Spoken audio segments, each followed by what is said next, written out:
Good afternoon, everybody. Welcome to another briefing and joint venture hosted by the American Pulse Inc. and the London Center for Policy Research.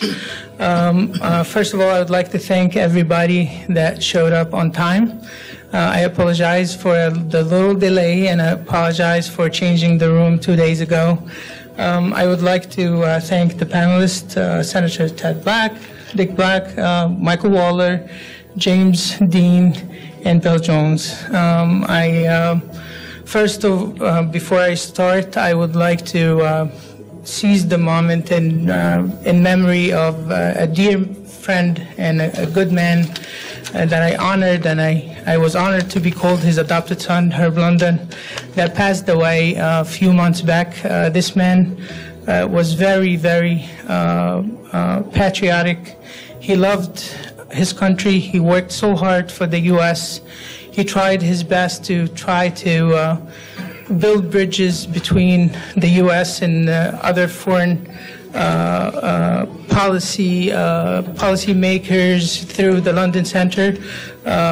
Him and with his senior vice president, Ali Gold, and vice president, Tony Schaefer, who's not here today, and the rest of the senior fellows of the London Center have done a phenomenal job, and I am honored to be a senior fellow at the London Center as well.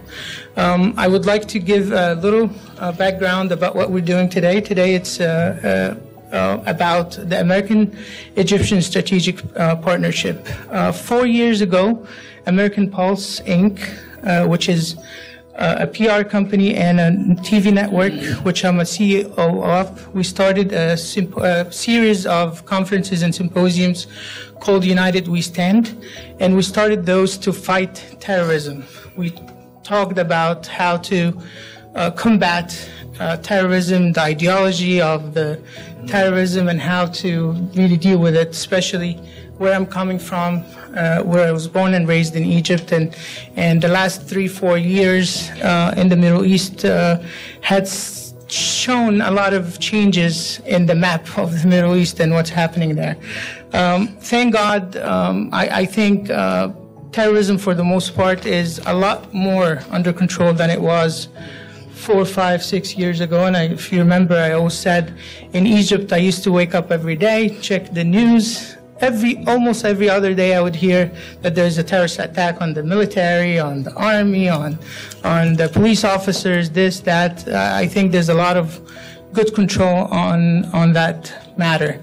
And then at that time, the relationship between Egypt, the administration in Egypt, and the former administration under the presidency of former President Barack Obama was not really the best, and we've seen that in multiple aspects. And one of them, there was no chemistry. Egyptians felt that America had given them the cold shoulder or turned the face the other way at the time where Egypt needed it the most, and it was really bad. So we continued the United We Stand series with the London Center to build on the Egyptian-American or American-Egyptian relationship. And we, after the Trump administration, President Trump came in office, we held the symposium in New York about the new chapter in Egyptian-American relationship, and we predicted, and I remember vividly, Herb London, God bless his soul, predicted that the relationship will be in one of its most ideal and strongest, and that's what we have seen so far. So now we're taking this series of conferences and events into a different level where we want to strengthen and build on the strategic partnership between Egypt and the U.S. or U.S. and Egypt to try to help the cause and try to make sure that, there's so many topics are covered: the terrorism, economy, political, the role of Egypt in the Middle East, the key, how Egypt is so important to the U.S. and how the U.S. is so important to Egypt. It's a two-way relationship. So I don't want to take much of your time. I would like to invite Ali Gold, who's the senior vice president of the London Center, to give an opening remarks, and then we'll introduce the panelists one at a time, and we'll take it from there. Ali. Thank you, Michael, and thank you, everybody, for coming. Sadly, I think, Michael, everything that you want to discuss, you probably need about 3 or 4 days rather than 30 or 40 minutes. But thank you for putting together this briefing. I think it's important. Michael is our #1 Egyptian or Egypt scholar at the London Center, and if he wasn't, I'd be concerned since he's our only Egyptian at the London Center. But so putting this together is absolutely very important.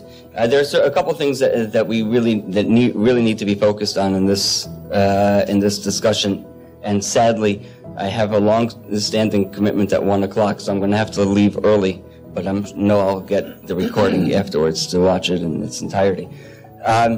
But we have to take a look at #1, the relationship the U.S. had with Egypt previously, before the Trump administration, what our expectations of the Trump administration and the Sisi administrations were together, and what we see now. There's certainly room for growth on both sides of the aisle, however, or of the relationship. However, I think that we have to really start focusing on several key points. #1 is the Muslim Brotherhood. Muslim Brotherhood must be classified as a terrorist organization, and that's something that the previous administration was unable to see, which is why they had President Obama had a at least a cordial relationship with President Morsi, and a hesitant relationship with President Sisi. If we were, I guess, in both cases, that would be considered at best. So I think that's point #1. #2 is we have to really discuss here today how we can better collaborate militarily. Egypt, along with Israel, are at the front lines of countering terrorism globally, and those are some of the things that we really have to understand and see where we can better collaborate. And #3 is actually, and this is my final point, would be what are the best ways that the administrations can work together practically. We all know that President Trump is and his administration is less than conventional. So as we look to the Middle East, as we're looking to solidify security and stability, I would say stability before we talk about security, we have to better understand how that relationship, how the interaction really has to go. So with that, I'm eager to hear what everybody has to say, and thank you, Michael, for putting this together at such short notice. So, thank you, Ali. I would like to present our keynote speaker, Senator Richard Black. He's the state senator for the state of Virginia, and he's a Republican member of the Virginia state. Senator Black was a career military officer, served in both the U.S. Marine and the U.S. Army. He totally served from around 31 years in and out of duty, right? And after he left the service, he earned a law degree. Senator Black, I can't thank you enough for being here today. Senator Black is a dear friend of mine, and I really honor his friendship. He's been a great supporter to all the work was done through he's been at least on 2 or 3 of the panels that we had for the American Pulse Inc. And I think we're all eager to hear what he has to say. Thank you very much, Michael. My background, I was a Marine helicopter pilot, fought in Vietnam, and then I went back to school, became an attorney, and was in the Army JAG Corps, and finally served in the Pentagon. And at one point, I was stationed over in Europe, and back then we had such a gentle footprint on much of the world. We were very concentrated in Europe, of course, but one of my collateral duties, sort of a side job, was I was responsible for all military justice in Africa, the Middle East, and Northern Europe, and the Iberian Peninsula. And I did that out of my hip pocket. That was, that was how small our footprint was. And we've gone from there to where we have a very intense footprint on those areas. Let me just run through, if you, with your permission, a very quick summary of recent history in Egypt. We start with, of course, Mubarak ending his 30-year rule in 2011, and there were elections held which elected the Muslim Brotherhood. They became firmly ensconced in office, and President Morsi became the president in 2012. I know from many people that immediately, because Morsi was an Islamist, and of course with the support of the Brotherhood, there are about 10% Coptic Christians in Egypt, and there was a sense of terror. There was a real fright, and there were people who were beginning to flee because in some of the areas they were holding blasphemy trials on various minor things, and this was a very great concern. I think what came to a head is Morsi, at a certain point, he wanted to enhance the powers of the presidency, and he issued a presidential decree essentially saying that he was no longer subject to rulings of the judicial branch, essentially making him an absolute dictator. Now, it never really took. He did it, he attempted to do it, but in this period, 30 million Egyptians rose up in perhaps the largest protest in all of human history. And they came out in enormous numbers to oppose the Morsi administration. The protests went on, and eventually there were a number of Morsi supporters who were holed up in the Rabah Square for 40 days, and they held it through force, and eventually General El-Sisi, who was the chief of staff of the military, went in and with military force cleared it out. It was necessarily a violent elimination because they simply would not leave. So at this point, July of 2013, Morsi was ousted. El-Sisi was elected by a tremendous margin in May of 2014, and he was reelected in 2018. Now, when Morsi was ousted, President Obama had a great affection for Morsi. He had connections with the Muslim Brotherhood. He liked the Muslim Brotherhood. He liked Morsi. And as a consequence of them being ousted, the United States tended to label the revolution a coup. Well,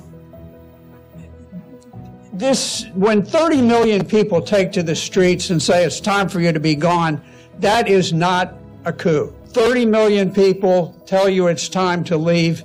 It's just time to leave. That's not a coup. So, but the Obama administration labeled it a coup. They kept people from communicating, and American officials were really afraid to deal with General El-Sisi during this time. I corresponded with him. I have a copy of the letter if anyone would be interested, and I encouraged him to run for president. And the next thing, I'm getting all these emails from Egypt, and I don't know what they said because they were all in Arabic, except that my picture was on the front page of all of the papers over there. So in any event, apparently that was that was used in conjunction with the campaign. So under Obama, we withheld aid that had been traditionally provided, which created a financial crisis for Egypt at a time when things were very difficult with the revolution and all of the turmoil that had taken place. And the Obama approach was one of isolation, of preventing Egypt from being able to reach out to the world. The Trump administration has had just a vastly superior approach to its dealings with Egypt, and President Trump invited President el-Sisi to the White House in 2017, and he described their relationships as fantastic. He says he's a fantastic leader. And in fact, if you look at the things that el-Sisi has done during his time as president, he has been very strategic. He's been very wise. There might be some people who criticize him over issues of freedom, but I think people would have had similar complaints about Abraham Lincoln during the time of upheaval in the United States, where Lincoln suspended the right of habeas corpus. He arrested the entire Maryland legislature because they were about to secede. So circumstances dictate levels of freedom, and freedom is good, but there's a level of order that has to be maintained. Let me run through just some of the things that President el-Sisi has done, which I think have been positive. Number one, he immediately cut off all Egyptian support to the terrorists in Syria. This was crucial because with its tremendous population and so forth, had they continued to run people into Syria, it very possibly could have tipped the balance. Syria would have become a state under control of ISIS, Al-Qaeda, the Muslim Brotherhood. It would have become an extraordinarily powerful and violent place, and so his action was very effective there. He cut off the Gaza tunnels, which I know could be controversial. It depends on how you look at it, but from an Egyptian standpoint, it did solidify his relations with Israel, and it created a stability on the Israeli border, which was very helpful at a difficult time for Egypt. He had the courage to go to, correct me if I pronounce this wrong, Al-Azhar, the top Islamic institution in the Middle East, and he had the courage to say, you know, we have got to moderate our Islamic views because we can't simply say, you know, everybody else has to be gone from the face of the earth. And it was quite courageous. And I noticed that just the other day, the top Islamic scholar, Sheikh Ahmed Taib, I'm getting the yes from my expert here.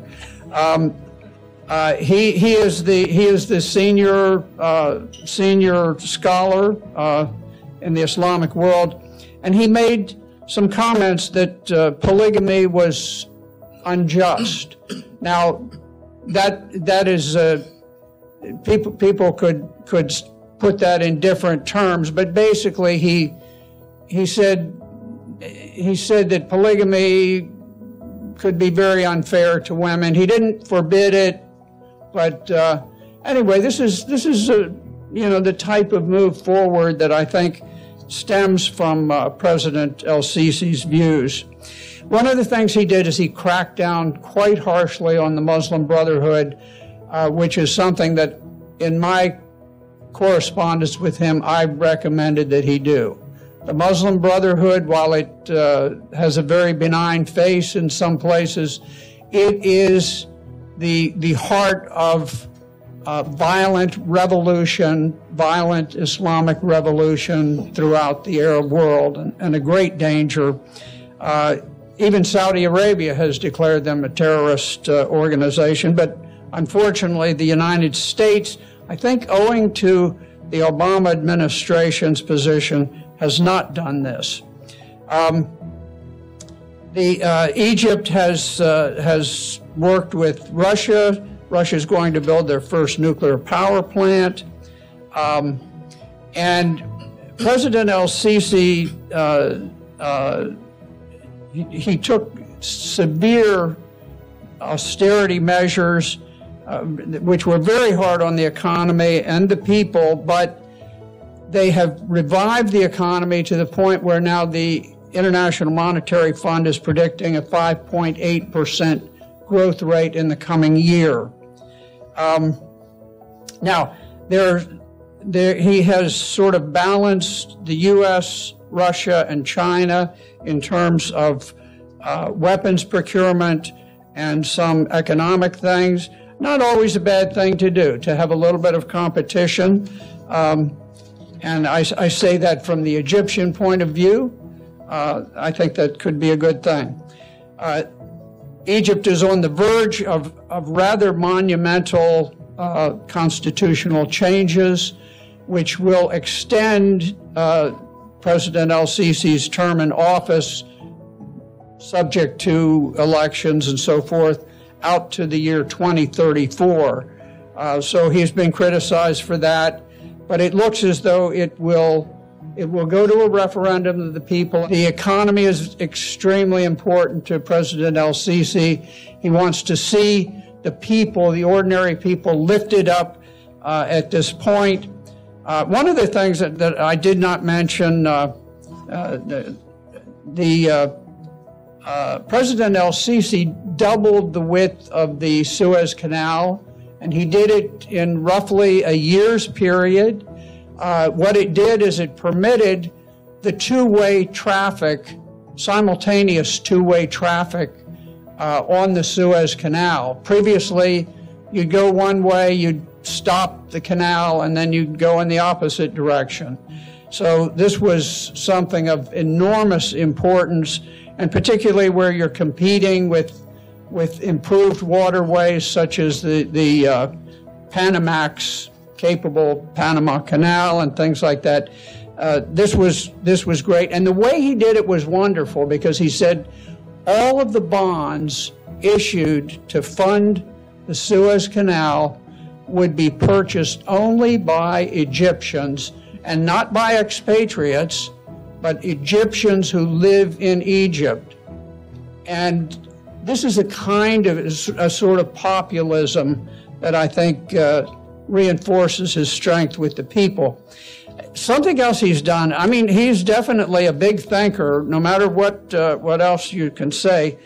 He has decided to move the capital from Cairo to, what did they call it? The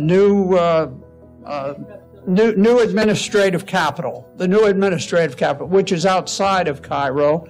But Cairo, of course, is a very ancient city, and as ancient cities are, they're not designed for modern things. And so he has literally built a city for 6 million occupants. He, interestingly, is building the largest Christian cathedral in the entire Middle East there. He is building one of the largest Islamic mosques there, which again shows that, you know, this is a government that does not favor one religion over the other. At least this is his attempt. So it's really amazing the things that he has undertaken. He settled a border dispute with Saudi Arabia over some unoccupied islands. but in exchange, he's getting tremendous financial support from them. He was wise enough with Saudi Arabia, even though he has gotten close to them, that when Saudi Arabia took its disastrous step of attacking Yemen, even though Egypt was sort of compelled to be part of the alliance, they had the wisdom to say, let's do it with ships offshore. We're not going to go, and we're not going to fight the people of Yemen, the Houthis. And I would have to say that I personally consider al-Sisi to be among the great leaders of our era. So I appreciate this introduction, and I'll relinquish it, I guess, to the next speaker. Okay. Our next speaker. Thank you, Michael. Nice to be here. This is on the sort of impediments to a really strong U.S.-Egyptian strategic relationship. And it has everything to do with leadership and all those things that are behind leadership.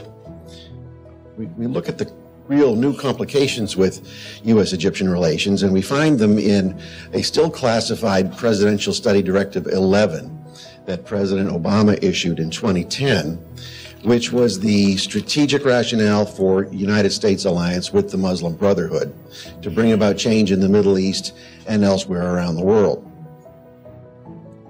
We don't know exactly what's in it, but we did have former Congressman Pete Hoekstra, who had been privy to its contents, described it that way. And so that sort of eliminates the possibility that the previous administration didn't know what they were doing with the Brotherhood or didn't quite understand the Brotherhood. And indeed, they knew, just like Alger Hiss knew precisely what he was doing working for President Franklin Roosevelt, they know precisely what they were doing in supporting the Muslim Brotherhood. And you see this not only in Egypt, but you saw it in Israel and Tunisia and elsewhere around the world, including here. What it also practically codified into government practice was to validate Muslim Brotherhood scholars, clerics, lawyers, activists, and others as legitimate subject matter experts to educate, train, and advise U.S. government personnel in the Justice Department, FBI, the entire intelligence community, Department of Homeland Security, State Department, and so forth. So you had, even to this day, you have known Muslim Brotherhood operatives working in these positions. They just don't say that they're Muslim Brotherhood operatives, and they don't say there's nothing illegal about being one. Unless it's a FARA issue, Foreign Agents Registration issue, which the FBI is getting a little more aggressive about. But you saw this all happening because of the uncertainty after 9/11, where anybody who criticized the Brotherhood or its people or its Islamist line was immediately branded an Islamophobe. And of course, we can't stand being called Islamophobes, so we try to stray away from that type of label and then look the other way. What this did, though, was it corrupted our entire outlook as a nation toward allies in the Middle East and toward the whole idea of how our allies should be or what to expect of allies or our relations with allies in the Middle East. So that when it's okay to maybe have excesses in the war on terrorism or in countering violent extremism, but the very definition of those terms means it's not a war against the subversives who organize and indoctrinate and motivate and mobilize these terrorists.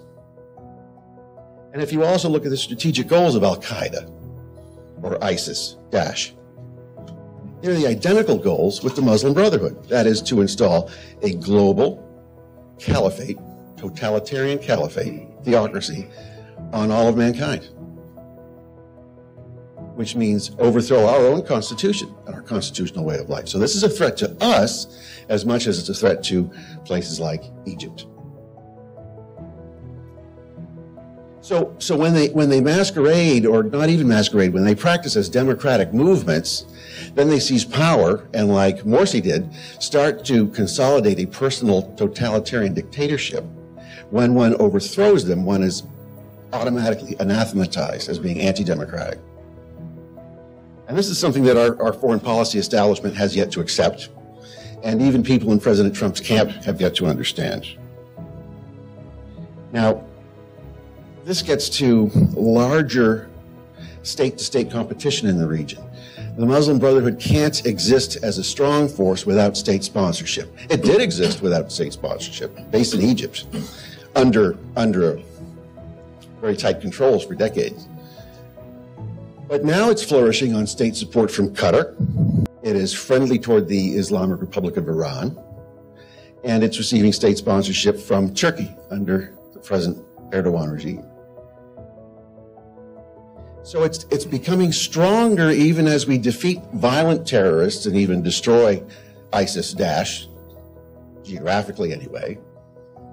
The organization is there for something greater and something larger. And when President Trump went to Riyadh in 2017 to give that speech to drive them out, he was very serious about it. And you saw the Saudi Crown Prince and the Emiratis and others get a lot of great energy from that, and vice versa.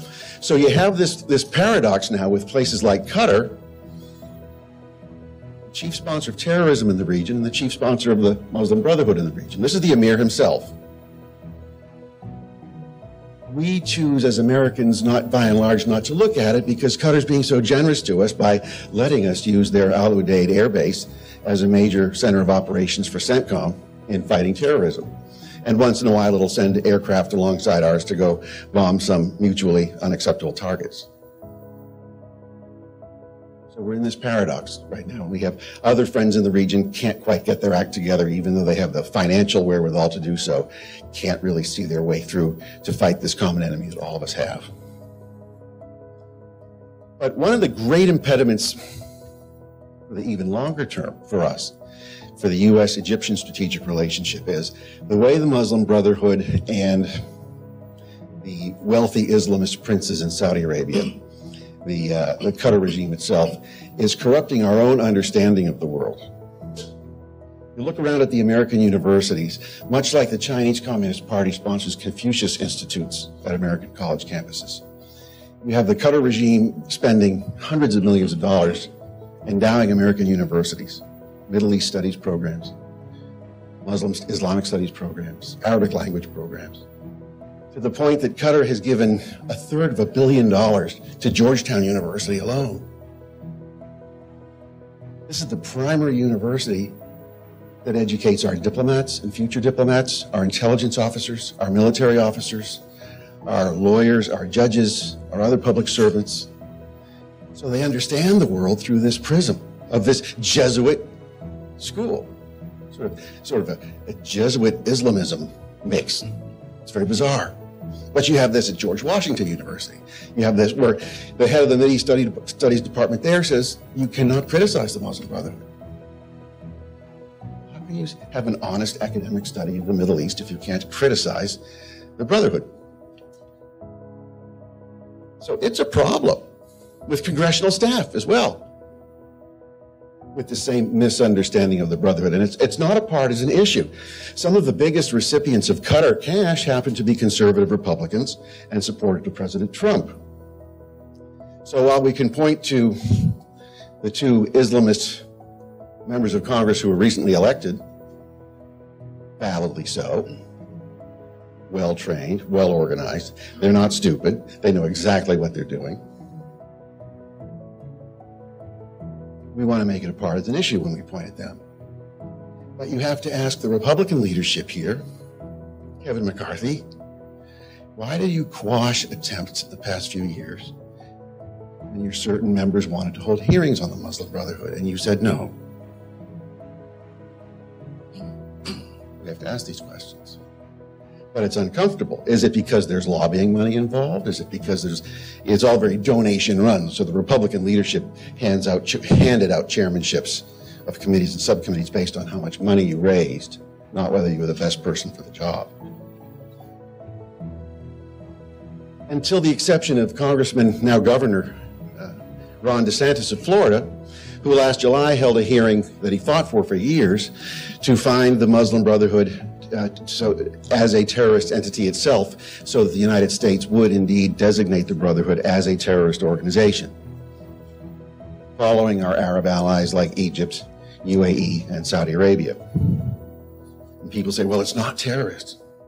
How can we declare it that way? Well, you really can.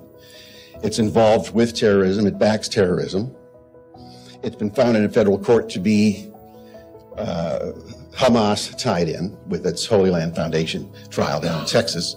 So, yes, it can be designated terrorist. There's currently a draft executive order being considered to declare the Brotherhood a foreign terrorist organization. So all we need to do is have the president declare it, have the Treasury and State Departments designate it, and then treat it internationally, its operatives internationally and here internally, and its front organizations as material supporters of terrorism, as foreign agents of terrorist entities and so forth, so we can smash this movement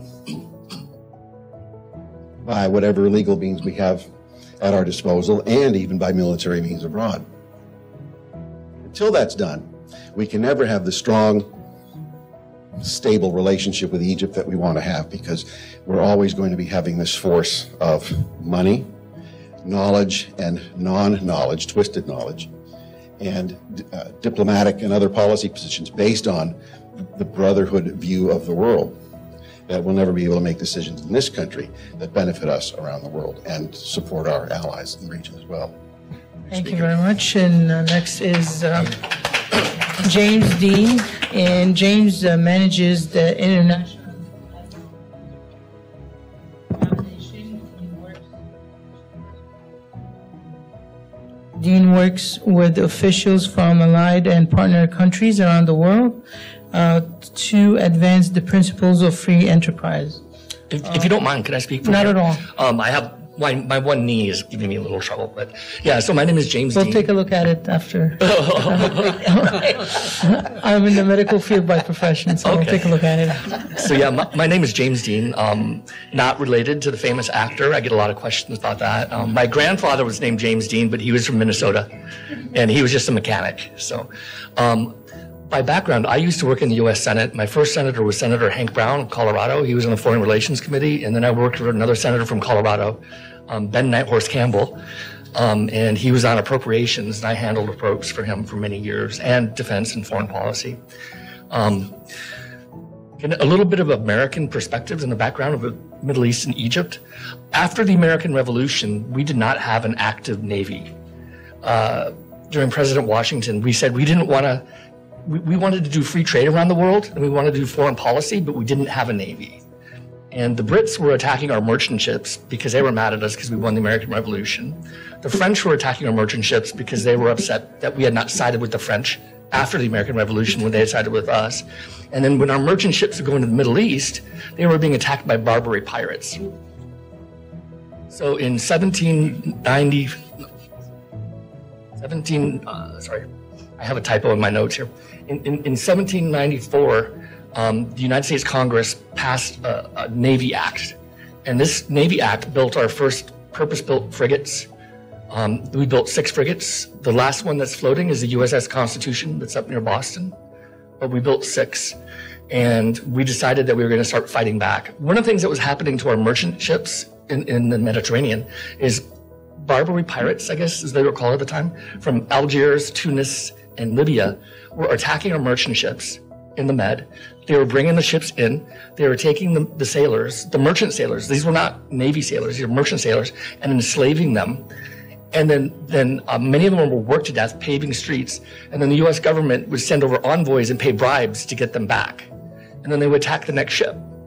So the first time that the U.S. Navy, the U.S. flag was ever raised over foreign soil was at the Battle of Derna, which is in Libya.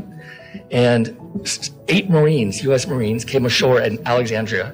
They recruited Egyptians. We don't know what percent were Muslim or what percent were Christian, but then they took down Derna. And so we've been involved in the Middle East, in that part of the world ever since, and we didn't go looking for it. It came after us, to be honest. A couple other perspectives. I worked on Capitol Hill on 9/11, during the Clinton administration, we became incredibly frustrated that there was a first attack on the World Trade Center with the bomb, the truck bomb in the basement of the World Trade Center, tried to take it down. That was Muslim Brotherhood. Then there was the attack on the USS Cole, our attack on our embassies in Kenya and Tanzania, and we didn't do anything. I went to Egypt with 4 appropriation staffers, one that worked for Ted Stevens, Senator Shelby, who's still on the Hill, Senator Judd Gregg, and myself with Senator Campbell. When we went there, we had no idea what we were getting into, but no senators had been to Egypt for several years, and the Egyptian government was getting nervous about their appropriations going forward, and were they going to get their $1.6 billion. So we would meet with the foreign minister, the defense minister, minister of transportation, minister of agriculture, and the Egyptian media was putting us on TV every night. So the Egyptian Secret Service anticipated this, so we actually had Egyptian Secret Service protection 24 hours a day. And I'll tell you, those guys are real professionals. They're serious dudes. And we actually did come under attack a couple times. Our bus got hit with stones, and we never had fewer than 4 Secret Service with us, Egyptian. Sometimes we had 4, 8, plus local police. But this was in August of 2001. And when we came back to DC, none of us were surprised by what was happening on 9/11, because you could feel the seething stuff on the street. At that time, we were frustrated with Mubarak. The U.S. Government was frustrated with Mubarak. And a lot of the reason is it was looking like he was going to turn the republic into a monarchy with his son taking over, which is no longer a republic. And our frustration with him on economic reform, giving more economic opportunity for average Egyptians, property rights. I guess many million Egyptians own homes and farms that they don't have property rights to, which means that they cannot take out loans against those to buy a tractor or improve their homes. And we were really frustrated that Mubarak was not leading forward on growing economic opportunity and freedom. And 9/11 happened. A couple things. I've worked very closely with the Egyptian defense attachés for many years. And when things were at their worst with the Obama administration, there was no communication going on between the Egyptian government and the Obama administration, none between their foreign ministry and State Department. The only communication that was happening was between the Egyptian defense attachés, Major General Mohammed al-Keshki was leading on this, and the Pentagon. And one of the things that's been really important for U.S.-Egyptian relations is ever since Camp David, the Egyptian military, Navy, Army, they send officers over to the United States, and they study at the Army War College, they study at the Naval War College, and these guys get to know each other. These American officers and the Egyptian officers get to know each other, and they become friends, and their wives hang out together when they're at these universities. And then when things got really bad, they'd already known each other from being at the Army War College together, so they could actually talk. And the American military could, respect for rule of law, respect for democracy, kind of could talk to the Egyptian military in a way that kind of settled things down. And then the Heritage Foundation was strong friends with Egypt throughout all that. And some senators, like Senator Jim Inhofe, was really strong. And in between that kind of stuff, we could kind of have this stability. Even though it wasn't with the Obama administration, we could have some stability with the Egyptian government. I think that's been incredibly valuable. There's a fantastic book, and this is going back to the economic freedom. He's a Peruvian economist named Hernando de Soto, and he wrote this book, it's like a dozen years old, called The Mystery of Capital. And he talks about how, like, a lot of countries have capital locked up. Like I was talking about, like farms that they don't have rights to, property rights and this and that. And I still really personally believe that I hope Egypt can do more of that, where, you have more opportunity for, and at the point, I don't know if it's accurate anymore, but he said that there was about $30 billion worth of capital locked up in Egypt. I'm going to check on that myself. Yeah, dude, yeah.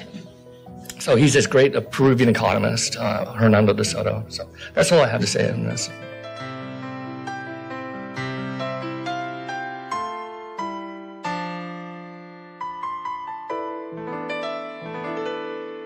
جوا منك حلم ممكن يبقى مش باين قوي، وانت تايه بين حاجات وعايشها بدماغ فهلاوي. مش بتلعن في الظروف، مع ناس هدفها تكون كده، ناس قصدها تبقى موقفاك، مش عايزة تبقى فيهم قوي. شوف واقرا في كتاب التاريخ، عمرك ما كنت في يوم غبي، ده انت اللي علمت البشر. شوف عاش في أرضك كام نبي، في ناس بتكره لو تفكر، نفسهم فكرك يقف، عقدة خواجة بيخلقوها وبيبهروك بالأجنبي. الحكاية مش بلون وشكل وهدوء، الحكاية إنك قوي رغم الهموم. طلع البطل اللي جواك، يلا قوم، انت تقدر تظبط الأحوال بالظبط.